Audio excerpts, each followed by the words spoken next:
DraftKings Daily Trot. I'm Jason Gilbo, JGilbo11. Taking a look at the 4th of July special here, DraftKings, the main slate. It's 10 games, starts at 110. Your last game there is the Mets and Marlins. So not looking at the late games, so there's only just 4 to really deal with. So taking the big chunk and covering most of the games here. And jumping right into things, you got the Angels and Rays. This game is actually not on FanDuel. It's just a DraftKings only game here. It starts at 110. So be sure to note that. You do have a little extra time to sleep in, to light off fireworks, to do whatever you want, have another beer right before you set lineups. So 135 there on FanDuel, 110 here on DraftKings is that first lock time. And Angels Rays, Matt Moore versus Nick Tropiano in Tropicana. One of the lower totals on the gate on the day. It's not really an offensive game that I'm looking at targets.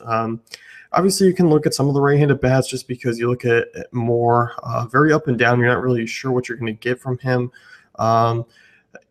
For me, Matt Moore's the guy I'm usually looking to pick on quite a bit. On a 10-game slate, I'm not exactly jumping at the Angels' bats, but obviously a few of those right-handed guys do have some potential. Moore allows a 333 WOBA to righties this year. Big-time 1.63 home runs per 9, pretty low ground ball rate. Does have a decent strikeout rate. So I do think you can look at guys like Mike Trout and Pujols.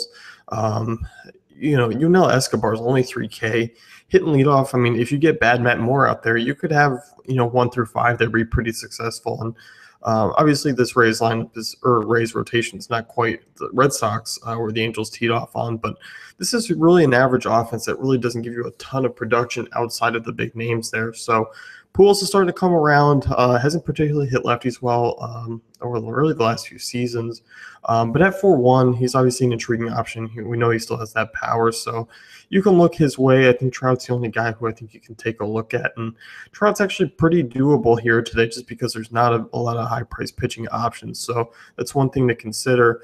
Tropiano, on the other hand, once again, I mean, he's coming back from the minor leagues.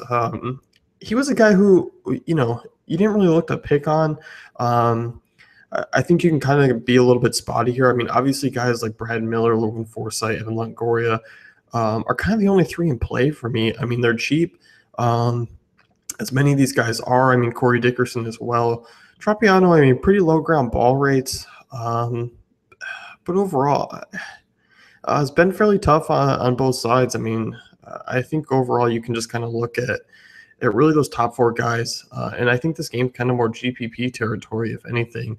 I just kind of like targeting other games better where it's a little more safer from both sides as far as offense goes. So look at the next one here, and you want to talk about safe. And you look at this Sox offense, it's starting to get going again.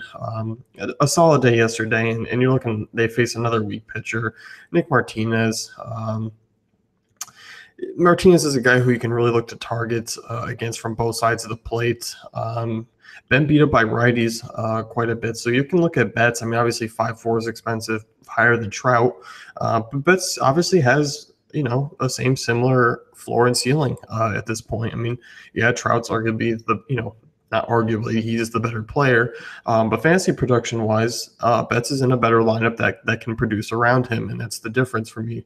And on this slate, I do like Mookie Betts against Nick Martinez more than I do Trout against Matt Moore. So Betts in play, obviously Pedroia at 4.4 is a decent price tag. I do like a couple other second base options. It's actually a fairly deep position up top, so do keep that in mind. Bogart's 4.9 expensive. And Hanley's priced up. He's not quite that drop-off as far as what he used to be. So 4.8 to 5.5 from Ortiz to Hanley. Not a big drop. Bradley 5.1. Obviously, all these guys are in play, but they all carry super expensive price tags. As far as attacking Rick Porcello, usually you do it from the left side. And you look at him, I mean, he's actually been fairly solid against lefties. I mean, just a 265 WOBA. So, I mean, I'm not really looking to use the left-handed bats there. I think you can maybe take a look at some of the right-handers, like a Beltre, like an Ian Desmond, just because that's where Purcell has shown the weakness this year. 351 WOBA, 1.67 home runs per 9 to righties. So this year a little bit different than years in the past, and I do think you can look at really those 2 guys. But Shin-Soo Choo 3.6, obviously an interesting price tag. Not a big fan of Nomar Mazar at 3.4. I don't think you necessarily need to to dive down. Fielder and Odor not really necessarily on my radar today. So Rangers obviously carry some pop, but I think they're kind of more GPP territory outside of Beltray. I think that 3.6 price tag is really nice for him. Mariners and Astros, I'm really only looking one way here, and that's Houston. Obviously, Altuve at 5.6 is expensive, but you look at him against lefties, you look at Springer against lefties, certainly intriguing. I like Evan Gattis at 3.7. It's a nice price tag, and catcher's actually got a couple of guys to talk about today, which is always nice. So they do carry quite the package as far as salary goes, but you look at Miley, I mean, not a good arm by any means. 349 WOBA to righties this year. 1.56 home runs per 9, low ground ball rate. In that ballpark, I think it's still in trouble. So I do think you can look at the Astros bats as far as a full stack, as far as one-offs. I love Springer. I love Altuve. Correa hasn't really quite hit lefties that well, but he has hit better of late. So Miley's a guy who I think you can also take him with. And Carlos Gomez, I mean, 3-4, obviously it's a nice matchup, but he really hasn't been quite the same player that he used to be. Just a deep GPP shot, I think you can look. And Gaddis obviously is a fine option. He's hit lefties well this year too. McCullers on the other side, I mean, I'm not necessarily looking to take guys against him. Those prices, Nelson Cruz at 4.5, I think I like a lot of other options. Cano at 4K is intriguing, but McCullers has been fairly tough on lefties. And I'm not really in on the secondary pieces. Not a big fan of Seager. I think it's a relatively low total, so I'm just kind of staying away from this Mariners offense. And there's plenty of guys to really target because it is a pretty weak pitching slate. Oakland A's and Minnesota Twins here. Ricky Nolasco versus Kendall Graveman. Really high total here. I like both sides. And you look at Graveman, and you can really target against him, pretty confidently. And I kind of look at those bats there on both sides of the plate. And I do like an Eduardo Nunez, even at that price in GPPs. I do mind Sano. I don't mind Dozier at those prices. Robbie Grossman, Max Kepler, though, two cheap outfielder pieces. I mean, obviously, we've seen the Kepler upside over the last few days. Those guys are both certainly intriguing. I like them more points per dollar wise than kind of the expensive options. I'm targeting more so the Twins outside of those two names I mentioned in just GPPs just because of the price tags. They're not always the most consistent, but obviously Kendall Graveman really hasn't been anything solid this year. So for me, I think you can look at the Twins and mostly GPPs outside of Kepler and Grossman. The Oakland bats, I like those prices. I like Reddick at 4.2. You look at Nolasco, 3.37 WOBA allowed to lefties. Right-handers, have hit him pretty well. 3.49 WOBA, 1.55 home runs per 9. So for me, like Reddick at 4.2, he's hit well coming off the DL. Valencia at 4.1, struggling a little bit of late, but I like that price tag. Stephen Vogt as well, 3.9. That's not a bad option down at catcher. So this is an intriguing option. Day game in Minnesota where the weather heats up. Pretty friendly for hitters. It's not a good pitcher's park in the summertime, so keep that note. Coco Crisp, a little too expensive still for me, but obviously if you're going with an Oakland stack, he kind of fits in. And I still don't mind Jed Lowry as kind of that just kind of cheap second base option. He kind of consistently is there, so you can kind of look his way as well. Yankees and White Sox, CC Sabathia, James Shields, two used to be notable names who have been served up quite a bit here. And you're kind of looking at Shields this year has really been hammered by lefties, 371 WOBA, 1.32 home runs per 9.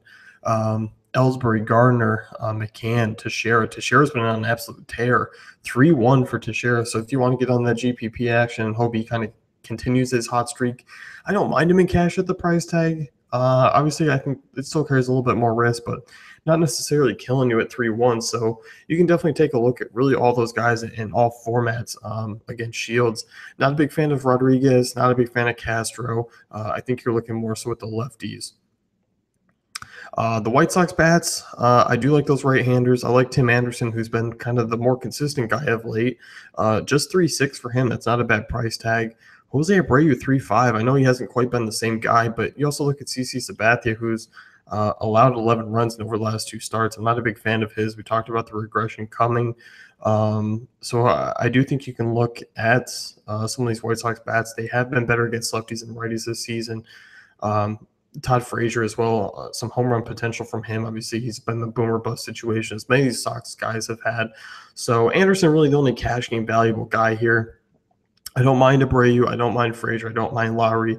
Those guys are intriguing options against Sabathia, who's coming back down to earth. So I think you can kind of target against him today. Pirates and Cardinals, and I'm kind of more looking at the Cardinals side of things here against John Neese, and they do carry a little bit more expensiveness to them.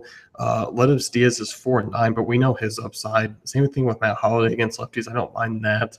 Piscotty and Johnny Peralta, both guys, two right-handers going up against Neese at 4-3. It's been intriguing. Piscotty's hit lefties very well this year.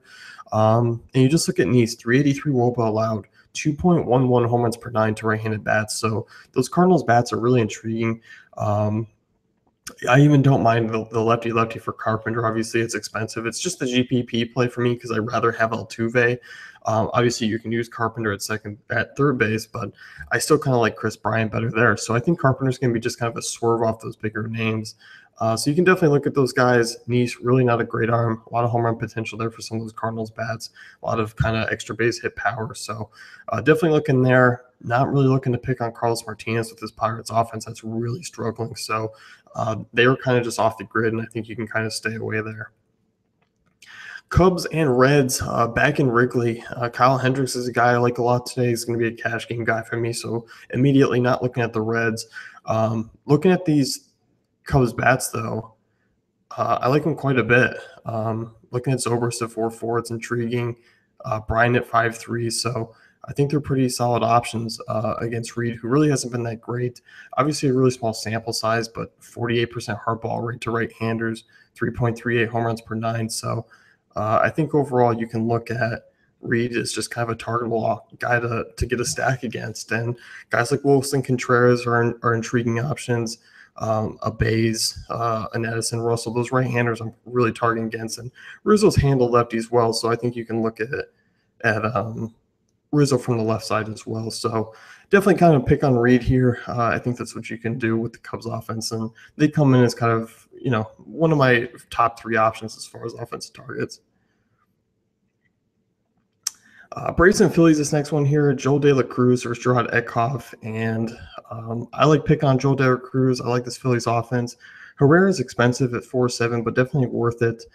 I don't mind taking shots with guys like Maikel Franco, Cameron Rupp as well. So that's where I'm kind of looking. Cody Ash, if he's hitting the top of the lineup again, kind of intriguing. Just Cruz, I mean, really an average right-hander, nothing kind of special. In a really small sample size. And obviously this Phillies offense hasn't been great, but Odubel Herrera has been consistent. Obviously you're paying up for consistency there. And kind of those Ash, Rupp guys, Franco are kind of more GPP targets. And as far as the lefties go on the Braves side, I think you can look at them just because Eichhoff really hasn't been that great against lefties. 326 WOBA allowed, 0.91 home runs per nine, so pretty average against lefties. Obviously Freeman's intriguing. 4-6, Markakis 3-6. I don't mind them. Jace Peterson, a really cheap leadoff guy at 2-9. So obviously those guys are certainly intriguing options. But overall, I think this game, as far as the Braves side of things, is one you kind of just stay away from. So you might catch them at low ownership, but that's about it. Giants and Rockies, the next one here. You got Tyler Anderson, lefty on the hill versus Jake Peavy. And you're looking at the Rockies side here. The guys are priced up like they are in Coors. Maybe that's just because how bad Peavy's been against lefties this year. 395 WOBA, 38% hard ball rate. He's kept the ball in the park, but with a 25% ground ball rate, you don't expect that to happen too often. Obviously, Blackman, Cargo at their prices are kind of more GPP territory. Borderline cash for me because I think Peavy's just that bad. But obviously, the Rockies on the road haven't been great this year. Those splits kind of increase. We saw it against Bud Norris, didn't do too well. So I was kind of high on them. And obviously, I'm a little bit burned out with him on the road right now. Arenado, 4-8. He's a guy I'm much more comfortable in playing, but obviously the price, just kind of a GPP play for me. And those secondary pieces, as far as the Rocky side, aren't really in play. The Giants, though, I really like their prices. Angel Pecan 3-3 is intriguing. Buster Posey at 3-7 I like a lot. Even some of these lefty-lefty matchups, I'm not necessarily scared of, like Belton Crawford below 3,800. So 2 through 5 there, certainly intriguing options. Obviously, you got to see what they do with their lineup. You might see a couple guys come out at pump prices and be up top in the lineup just because Span, Blanco are hurt. So they're kind of hurting right now. Panic and Duffy out of the lineup as well, have been for a while. So this Giants offense, who keeps trucking along, is going to serve up some top price plays by their consideration, at a minimum price tag. And I think you're going to also get some value there. So certainly intriguing. Marlins and Mets, the next one here, and I think you're looking more so at the Mets side of things, just because Kohler's been pretty bad against lefties this year. 362 WOBA allowed, and Matt Harvey's been right there with them. 370 WOBA allowed. So if you want to look at the lefties from this game, go ahead and do so. Dietrich, Yelich, I think more so are GPP options, just because Matt Harvey, still tough to pick on him. Stanton's pretty cheap. Marcell Ozuna is the only one who's been kind of consistently doing it this year. He's priced at 5K, so obviously that's something that you can see, just because of how well he's done. Obviously, Granderson, Neil Walker, really nice price tags, both at 3.6. Yoenis Cespedes at 4.4. It's not a bad price tag for him on this slate. So those are kind of your top three options from that team. I still don't mind cheaper guys in the back end, like a Kelly Johnson. Travis DeArnaud's not a bad punt option at 2.9. Kohler's not the strongest arm, so would not be surprised to see this Mets team just kind of keep it going. So that's going to wrap things up here with the DK Daily Trot. Be sure to check out dailyfantasycafe.com for all our great tools and content.